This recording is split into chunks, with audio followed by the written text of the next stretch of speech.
Welcome to The Explainer.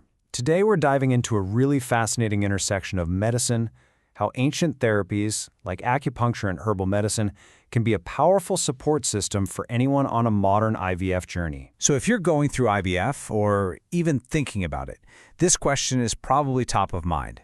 It's a journey that can be full of challenges, and finding ways to support a healthy pregnancy is just paramount. And that's what we're going to do in this explainer. We're going to break down exactly how these traditional practices can work right alongside your medical treatment, acting as a partner to create a more supportive environment for a successful pregnancy. Okay, so first things first, let's look at the core challenge here, the risk of miscarriage in an IVF pregnancy. Now, the goal of these complementary therapies is absolutely not to replace your IVF protocol. Not at all. Instead, I want you to think of them as your partners in the process. They work to create a more receptive, a healthier internal environment where a pregnancy can really take hold and flourish. So, how exactly can these therapies help? Well, the approach really focuses on 4 key areas of support. We're going to explore these 4 pillars one by one: improving blood flow, getting hormones in balance, bringing down stress levels, and regulating the immune system. Let's start with that first one, blood flow. All right, first up, uterine blood flow. The best way to think about this is like an essential supply line for a developing embryo. If that supply line gets restricted, it can seriously limit the oxygen and nutrients that little embryo needs to grow. It's critical. And both therapies tackle this head-on. Acupuncture has been shown to enhance circulation directly to the uterus and the placenta.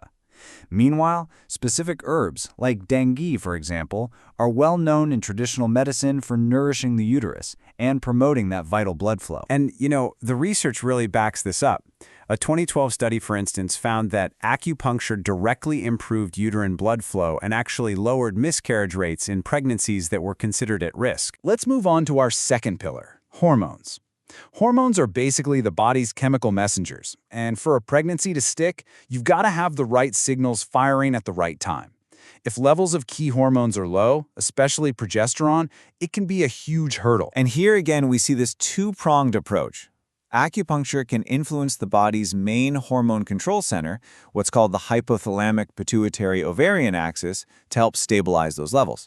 And then you have herbs, like Bai Xiao or white peony root, which are used to support and balance the entire reproductive system. And this is supported by some pretty significant research. A major meta-analysis back in 2008 linked acupuncture to improved IVF pregnancy rates, and they suggested that stabilizing hormones was the key reason why. Okay, our third area is stress. And it's so important to understand that stress isn't just some emotional state. It has a very real physical impact on the body. The main stress hormone, cortisol, can literally constrict your blood vessels. And that brings us right back to that first problem we talked about, reduced uterine blood flow. Both acupuncture and herbal medicine are just incredibly powerful tools for managing stress. Acupuncture is famous for its ability to calm the nervous system, while certain herbs, like Suanzar Ren, are traditionally used to soothe the mind and dial down that anxiety. What's really cool here is the direct link to results. A study in 2012 found that as acupuncture helped reduce patients' stress and anxiety levels, their IVF outcomes actually improved.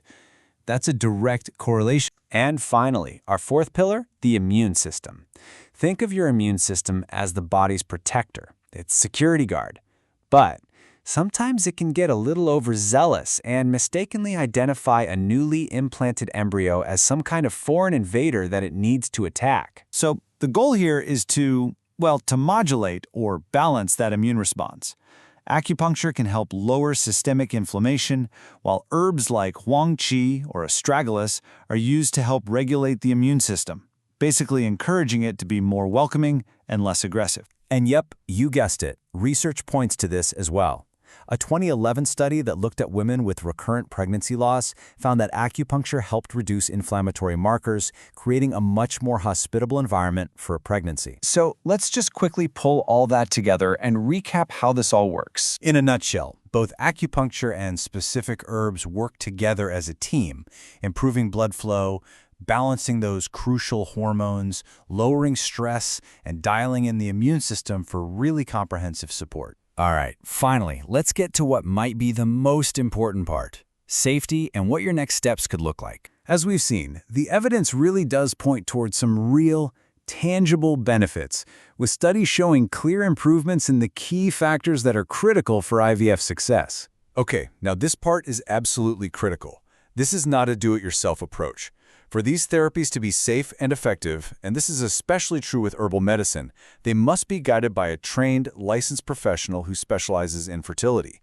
The American Board of Oriental Reproductive Medicine is an excellent resource for finding a qualified practitioner in your area. The information for this explainer was sourced from the Berkeley Center for Reproductive Wellness. If you'd like to learn more, you can see their contact details right on the screen. So, this leaves us with one final thought to consider as you move forward on your own journey. Thanks so much for joining us on The Explainer.